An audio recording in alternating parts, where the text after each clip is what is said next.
ನಮಸ್ಕಾರ ಪ್ರೀತಿಯ ವೀಕ್ಷಕರೆಲ್ಲರಿಗೂ ಸಂಕಲ್ಪ ಸಿದ್ಧಿ ವಿಶೇಷ ಕಾರ್ಯಕ್ರಮಕ್ಕೆ ಆತ್ಮೀಯ ಪ್ರೀತಿಯ ಸ್ವಾಗತ ಹೇಳ್ತಾ ಇರೋದು ನಾನು ಅನುಷಾ. ಸೊ ನಮ್ಮ ಚಾನೆಲ್ನ ಇದೇ ಫಸ್ಟ್ ಟೈಮ್ ನೋಡ್ತಾ ಇರೋದು ಅಂತಂದರೆ ಈಗಲೇ ಸಬ್ಸ್ಕ್ರೈಬ್ ಮಾಡಿ, ನಮ್ಮ ವೀಡಿಯೋಸ್ನ ಲೈಕ್ ಮಾಡಿ. ಕಾರ್ಯಕ್ರಮದಲ್ಲಿ ನಮ್ಮ ಜೊತೆಯಲ್ಲಿದ್ದಾರೆ ಸ್ಪಿರಿಚುವಲ್ ಗುರು ಡಾಕ್ಟರ್ ವಿಷ್ಣುದತ್ತ ಗುರುಜಿಯವರು. ಬನ್ನಿ ಗುರುಗಳನ್ನ ಕಾರ್ಯಕ್ರಮಕ್ಕೆ ಸ್ವಾಗತಿಸೋಣ. ನಮಸ್ತೆ ಗುರುಗಳೇ, ಕಾರ್ಯಕ್ರಮಕ್ಕೆ ಭಕ್ತಿಯ ಸ್ವಾಗತ. ಇವತ್ತಿನ ಪ್ರಶ್ನೆ ಏನು ಅಂತಂದರೆ, ನಾವು ಎಷ್ಟೇ ದುಡಿದ್ರೂ ನಮ್ಮ ಸಾಲ ತೀರ್ಸೋದಕ್ಕೆ ಆಗ್ತಾ ಇರೋದಿಲ್ಲ. ಎಲ್ಲೋ ಒಂದು ಕಡೆ ಅಲ್ಲಿ ತೀರೋದೇ ಇಲ್ಲ, ಅದು ಬೆಳೀತಾ ಹೋಗ್ತಾ ಇರುತ್ತೆ ಅಕೌಂಟ್ ಅಂತ ಹೇಳ್ಬೋದು. ಸೊ ಇಲ್ಲಿ ಸಂಪಾದನೆ ಮಾಡ್ತಾ ಇರ್ತೀವಿ, ನೋಡೋರಿಗೆ ಒಳ್ಳೆ ಚೆನ್ನಾಗಿ ಇವರು ಫೈನಾನ್ಷಿಯಲಿ ರಿಚ್ ಆಗಿದ್ದಾರೆ, ಸೌಂಡ್ ಆಗಿದ್ದಾರೆ ಅಂತ ಅನಿಸ್ತಾ ಇರುತ್ತೆ. ಅಲ್ಲಿ ಸಾಲದ ಮಾತ್ರ ಏರ್ತಾ ಇರುತ್ತೆ ಅಂತಲೇ ಹೇಳ್ಬೋದು. ಅದು ಕಂಪ್ಲೀಟೇ ಆಗಲ್ಲ, ಅದು ಮುಗಿಯೋದೇ ಇಲ್ಲ, ಅಕ್ಷಯ ಥರ ಬೆಳೀತಾ ಇರುತ್ತೆ ಅಂತ. ಸೊ ಯಾಕೆ ಈ ಥರ ಆಗುತ್ತೆ, ಇದರಿಂದ ಮುಕ್ತಿ ಹೊಂದಬೇಕು ಅಂತಂದರೆ ನಾವು ಏನು ಮಾಡಬೇಕಾಗತ್ತೆ ಗುರು? ಓಂ ವಿಶ್ವಸ್ಮೈ ನಮಃ.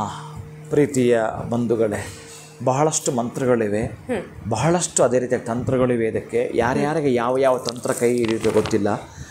ನೀವು ದುಡಿತಾ ಇದ್ದೀರಿ, ಆ ದುಡಿಮೆ ಒಂದು ಕಡೆ ಸಂಸಾರ ನಡೆಸಬೇಕು, ಇನ್ನೊಂದು ಕಡೆ ಸಾಲವೂ ತೀರಿಸಬೇಕು, ಮತ್ತೊಂದು ಕಡೆ ನಿಮ್ಮ ಫ್ಯೂಚರ್ ಪ್ಲ್ಯಾನ್ ಈ ಕಡೆಗೂ ಏನೋ ಇರುತ್ತೆ. ಈ ಥರ ಎಲ್ಲ ಒದ್ದಾಟ ಮಾಡ್ತಕ್ಕಂಥ ಫ್ಯೂಚರ್ ಪ್ಲ್ಯಾನ್ ಇರೋವಂಥವ್ರಿಗೆ ಒಂದು ಅತ್ಯಂತ ಅದ್ಭುತವಾಗಿರ್ತಕ್ಕಂಥ ಅಮೋಘವಾಗಿರುವಂಥ ರೆಮಿಡಿ. ಯಾವಾತನಿಂದ ಸಾಲವನ್ನು ತೆಗೆದುಕೊಂಡಿರ್ತೀರೋ, ನಾನು ಹೆಚ್ಚಿಗೆ ನಿಮಗೆ ಏನೂ ಸೇರಿಸ್ದೆ ನೇರ ವಿಷಯಕ್ಕೆ ಬರ್ತಾ ಇದ್ದೀನಿ.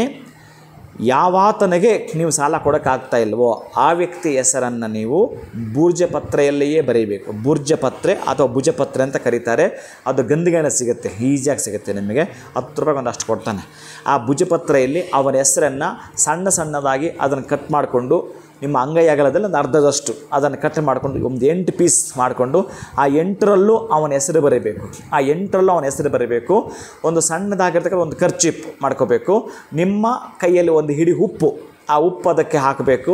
ಆ ಒಂದು ವಸ್ತ್ರಕ್ಕೆ ಒಂದು ಹಿಡಿ ಉಪ್ಪನ್ನು ಹಾಕುವಂಥದ್ದು. ನೀವು ಬರೆದಿರೋ ಈ ಒಂದು ಪೇಪರ್ ಅದರಲ್ಲಿ ಹಾಕೋದು, ಗಂಟೆ ಹಾಕೋದು ಕರೆಕ್ಟಾಗಿ. ಮತ್ತು ಇನ್ನೊಂದು ಖರ್ಚಿಪ್, ಇದಕ್ಕೆ ಒಟ್ಟಾರೆ ಒಂದು 8 ಖರ್ಚಿಪ್ ನೀವು ಖರ್ಚು ಮಾಡಬೇಕಾಗತ್ತೆ. ಆ ಬಿಳಿಯ ವರ್ಣದ ಖರ್ಚಿಪ್ಪು, ಉಪ್ಪು, ಅದರಲ್ಲೂ ಕೂಡ ಸಾಲ್ಟ್ ಅಲ್ಲ, ಕಲ್ಲುಪ್ಪು. ಆ ಕಲ್ಲುಪ್ಪನ್ನು ಹಾಕೋದು, ಈ ಭುಜಪತ್ರ ಅವನ ಹೆಸರು ಬರೆದಿದ್ದೀರಿ ಅದನ್ನು ಅದ್ರಲ್ಲಿ ಹಾಕೋದು, ಗಂಟು ಹಾಕೋದು. 8 ಹಿಡ್ಕೊಂಡಿದ್ದೀರಪ್ಪ. 8ಅನ್ನು ಕೂಡ ಗಂಟ ಕೈಲಿ ಹಿಡ್ಕೊಂಡು 2 ಊದುಕಡ್ಡಿ ಸಾಂಬ್ರಾಣಿ ಹೀಗೆ ತೋರಿಸೋದು. ಆ ಬಲಗೈಯಲ್ಲಿ ಸಾಂಬ್ರಾಣಿ ಕಡ್ಡಿ ಇದೆ, ಇಲ್ಲಿ ನೀವು ಹಿಡ್ಕೊಂಡಿರೋದು ಗಂಟಿದೆ.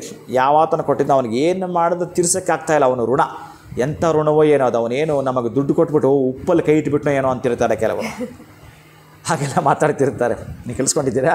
ನಮಗೆ ದುಡ್ಡು ಕೊಟ್ಬಿಟ್ಟು ಏನೋಪ್ಪ ಇವನು ಯಾರೋ ಹೋಗಿ ಉಪ್ಪಲ್ಲಿ ಕೈ ಇಟ್ಬಿಟ್ನೇ ಏನೋ, ಅವ್ನು ದುಡ್ಡೇ ತೀರ್ಸೋಕೆ ಆಗ್ತಾಯಿಲ್ಲ ಅನ್ನೋ ನೋವಿತ್ತು ಅಂತಂದರೆ ಅವನ ಹೆಸರಲ್ಲಿ ಇಟ್ಕೊಳ್ಳಿ. ಅವನ ಜುಟ್ಟು ನಿಮ್ಮ ಕೈಲಿರುತ್ತೆ. ಇದನ್ನು ಧೂಪ, ಮಂತ್ರ ಇಲ್ಲ, ಇದು ತಂತ್ರ ಮಾತ್ರ. ಧೂಪ ತೋರಿಸ್ತಾ ಇದ್ದೀರಿ, ನಂತರ ಇದನ್ನು ನಿಮಗೆ ನೀವು ಎಡಗೈಯಲ್ಲೇ ಇಳಿ ತೆಗಿತೀರಿ. ಅವನಿಲ್ಲಿಂದ ಹೊರಟ, ನಮ್ಮ ದೇಹದಿಂದ ನಕಾರಾತ್ಮಕವಾಗಿದ್ದವನು ಹೊರಟ ಅಂತ ಹೇಳಿ ಈ 8ಅನ್ನು ಕೂಡ ನೀವು ಏನು ಮಾಡ್ತೀರಿ ಗೊತ್ತಾ? ಎಂಥದ್ದು ಗೊತ್ತಾ? ಬಿದಿರಿನ ಪೊದೆ ಇರ್ತಕ್ಕಂಥ ಒಂದು ಮರಕ್ಕೆ ಕಟ್ಟಾಕಬೇಕು. ಬಿದಿರಿನ ಪೊದೆನೇ ಹುಡುಕಬೇಕು ನೀವು ಸಾಧ್ಯ ಆದಷ್ಟು ಕೂಡ. ಅದು ಸಿಗಲಿಲ್ಲ ಅಂತಂದರೆ ವಿಧಿ ಇಲ್ಲ, ನೀವು ತೆಗೆದುಕೊಂಡೋಗಿ ನೀರಿಗೆ ಹಾಕಬೇಕು. ಇಷ್ಟೇ. ನೀವು ಕಟ್ಬಿಟ್ಟು ಬರ್ತೀರಿ, ಅದೇನಾಯಿತು ಎಂತಾಯಿತು ಎಂತ ನೋಡೋದಿಲ್ಲ. ಬಹುಶಃ ನೀವೊಂದು ನಿಮ್ಮ ಸಂಖ್ಯೆ ಇರುತ್ತೆ, ನಿಮಗೊಂದು ಏಜಿನ ಸಂಖ್ಯೆ ಕ್ರೋಢೀಕರಿಸ್ತಕ್ಕಂಥ, ನಿಮ್ಮ ವೆಯ್ಟನ್ನು ಕ್ರೋಢೀಕರಿಸ್ತಕ್ಕಂಥದ್ದು. ಎಷ್ಟು ಏಜ್? ಫಾರ್ ಎಕ್ಸಾಂಪಲ್ ಒಂದು 70 kg ಇದ್ದೀರಿ. ಎಷ್ಟು ಏಜ್ ನಿಮಗೆ? ಒಂದು 40 ವರ್ಷ.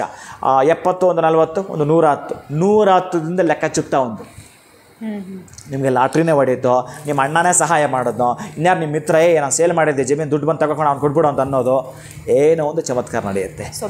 ಆ ಸಾಲದಿಂದ ಹೊರಗೆ ಬರ್ತೀರಿ. ಅದ್ಭುತವಾಗಿರೋ ಮಿರಾಕಲ್, ಬರೀ ಮಿರಾಕಲ್, ಅದ್ಭುತವಾದ ಮಿರಾಕಲ್ ನಡೆಯುತ್ತೆ. ಖುಷಿ ಪಡ್ತೀರಿ. ಈ ಖುಷಿಯಲ್ಲಿ ನೀವು ಇರಬೇಕು, ಅದು ನನಗೆ ಖುಷಿ ಆಗ್ತಕ್ಕಂಥದ್ದು. ಶುಭಂ ಭೂಯಾತ್, ಒಳಿತಾಗಲಿ. ಖಂಡಿತ ಗುರುಗಳೇ, ಈ ಒಂದು ತಂತ್ರವನ್ನು ಮಾಡಿದ್ಮೇಲೆ ಅವರ ಒಂದು ಎಕ್ಸ್ಪೀರಿಯನ್ಸ್ನ ಹೇಗಾಯಿತು ಅನ್ನೋದನ್ನ ಕಮೆಂಟ್ಸ್ ಮುಖಾಂತರ ಶೇರ್ ಮಾಡಿ ತಿಳಿಸ್ತಾರೆ. ಉತ್ತಮವಾಗಿರುವಂಥ ವಿಚಾರವನ್ನು ನೀವು ತಿಳಿಸ್ಕೊಟ್ಟಿದ್ದೀರಾ. ಧನ್ಯವಾದಗಳು ತಮಗೆ. ನಮಸ್ಕಾರ. ಹರೇ ಶ್ರೀನಿವಾಸ. ಸೊ ನಿಮಗೂ ಕೂಡ ಸಾಲ ತೀರ್ಸೋದಕ್ಕೆ ಆಗ್ತಾ ಇಲ್ಲ, ಬೆಳೀತಾ ಹೋಗ್ತಾ ಇದೆ ಅಂತಂದರೆ ಯಾವ ಒಂದು ತಂತ್ರ ಸಿಂಪಲ್ ಆಗಿರುವಂಥದ್ದನ್ನ ಗುರುಗಳು ತಿಳಿಸ್ಕೊಟ್ಟಿದ್ದಾರೆ, ಇದನ್ನು ಫಾಲೋ ಮಾಡಿ ಅಂತ ಹೇಳ್ತಾ ಇವತ್ತಿನ ವಿಡಿಯೋನ ಮುಗಿಸುವಂಥ ಸಮಯ ಆಗಿದೆ. ನಮಸ್ಕಾರ.